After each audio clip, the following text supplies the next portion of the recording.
So understandably, I get asked a lot about bike fitting.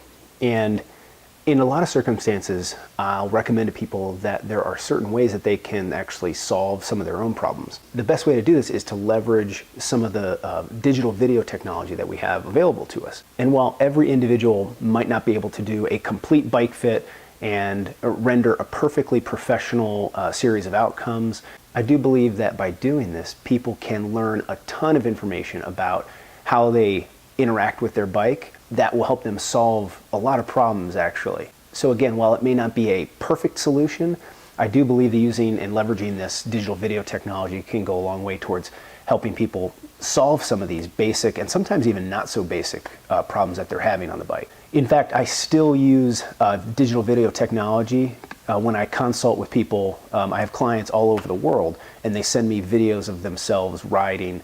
And while I'm very clear upfront with these people that this is not a complete bike fit, it goes a long way towards actually solving a lot of the issues that this person has come to me for. So I think that, like I said, with a little care and a little attention to detail, anybody can leverage this technology and at least get something out of the process. So I want to say that all of this information I have in very significant detail in a free program that I offer on my website. You just sign up for free as a member, and you get access to this series of articles with videos and pictures, and it shows you how to go about doing this in great detail. So anything that I leave out here is probably going to be in that article. So that's why I'm going to kind of gloss and hit the main points here.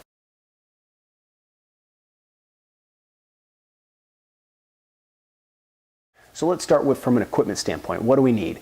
And actually, this is the part that's pretty easy. Now, you can use expensive cameras. There are plenty of them out there. For instance, like the camera I'm shooting this with is it's actually not a terribly expensive, but it's a DSLR.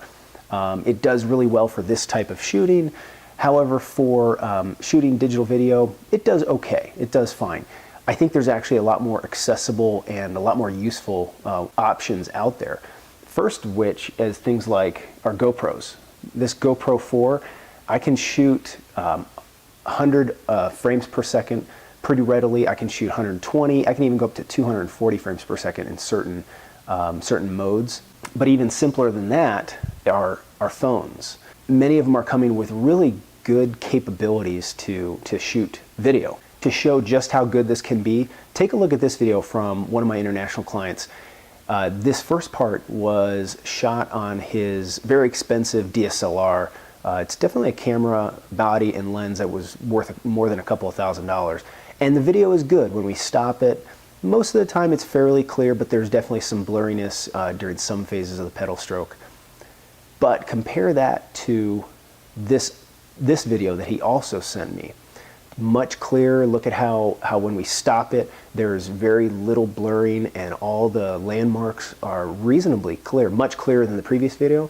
This second video was actually shot on his iPhone. So there's, like I said, there is a lot of accessibility as far as the technology goes for this, to at least do a basic job. The most basic thing we're looking for is something that shoots at the highest frame rate we can get our hands on. And generally, 60 frames per second is kind of the minimum. Even at 60, you'll get some blurring. 100 is good, 120 is great, and it often produces really good results. Also, the higher the frame rate, it will allow you to stop the video at a given portion of the pedal stroke much more reliably. It just makes sense if it's taking fewer frames. Then during different parts of the pedal stroke, it might skip over. You might not be able to stop right at the dead bottom center or the top dead center position. Let's go to the setup. Now, the setup is something that is really critical. Practitioners that use digital video as their main form of measurement, which I do not. I don't like to use it as my primary form of measurement in a bike fit, just because I think it's a bit cumbersome. But practitioners that do use it have to spend quite a bit of money and go to some pretty great lengths to make sure that the camera itself is perpendicular to the rider. It's really important that the camera isn't angling up or down or isn't angling a little bit left or right, because the more perpendicular we can get to the rider, then it's going to make a lot of our measurements at least that much more accurate. Because when the rider is not perpendicular to the camera and they're off at an angle, this induces what's called a parallax. And so with a parallax, that means that if the rider is angled away at the front of the bike, then any of the measurements taken towards the front of the bike are going to be distorted a little bit because they're actually further away, a different distance away from the camera. Now, there's no way to get rid of this parallax 100%, but there are ways we can minimize it.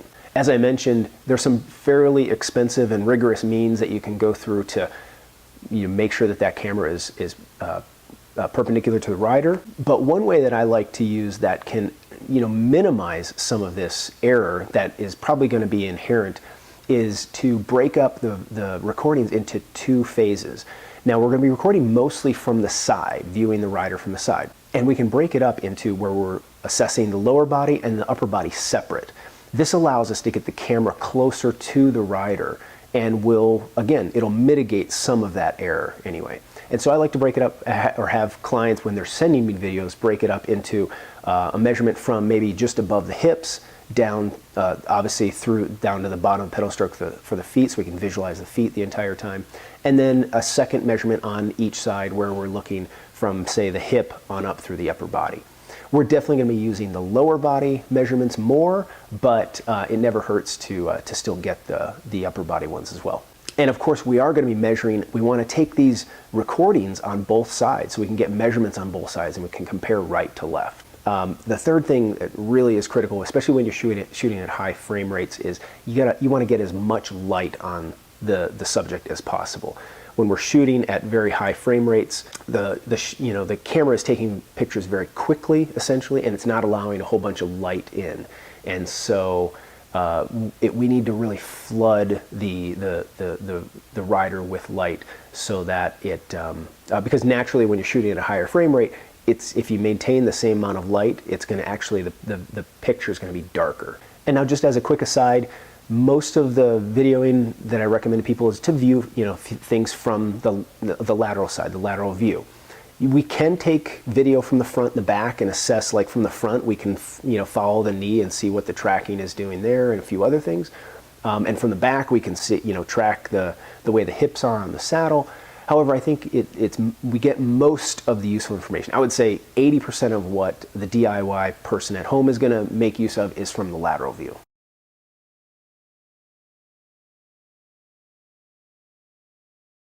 Okay, so the next thing we want to do is that can help us with improve the accuracy of all this is to mark the joints. Now, there's a lot of ways you can go about doing this. You can get some cheap stickers from the craft store, little circles, and the reason we're doing this is we just want the important joints like the hip, the knee, some different points on the ankle, shoulder, through our elbow and our wrist. We want these important points to be very visible, especially on the lower body, because the legs are going to be turning quickly. If you don't have the highest frame rate, you might have a bit of blurring, and the markers will allow you to kind of zero in on the center of the joint a little bit more accurately and set your joint angles a little more accurately. In the articles I revert to on my website, it goes into pretty significant detail on how to set these markers, including how to palpate different joints and try your best to find the center of rotation. It goes through in pretty good detail about how to do this.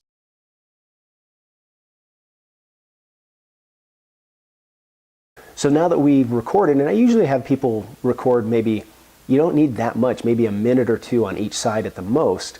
Now that we have this data, what do we do with it? Well, there is some expensive software out there that you can use to analyze this. However, there's actually a free version called Kinovia, and I'll leave a link in the description below to that.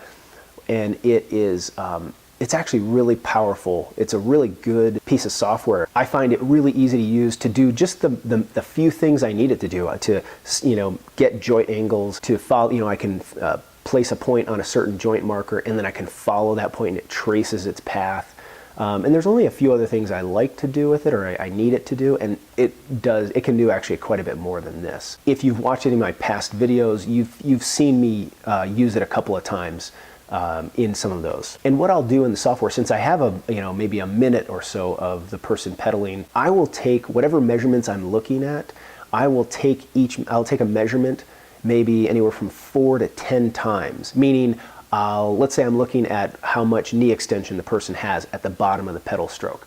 I'll follow that around and at the bottom pedal stroke stop it, take a measurement, and note that down, and then I let it go through another cycle of pedaling, another 1 or 2, and then stop it at the bottom again, take it again. And I do that a number of times because I like to get a lot of different data points. So if there's any variance throughout the pedal stroke, which happens, it's not gonna be exactly the same number every single time.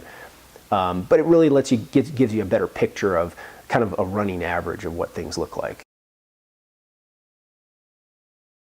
And now the last phase, which is the decision making. This is the toughest part, and a novice isn't going to be able to make all the same decisions that, for instance, that I would make when I'm viewing one of my clients' videos. There's some basic rules, and I have these outlined in the article. There's some basic ranges that you want to look at.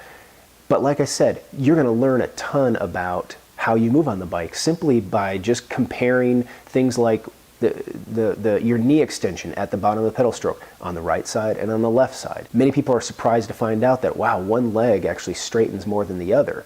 Or one foot, the angle that the foot approaches the ground at say the 12 o'clock or 3 o'clock or 6 o'clock position are at different angles, right to left.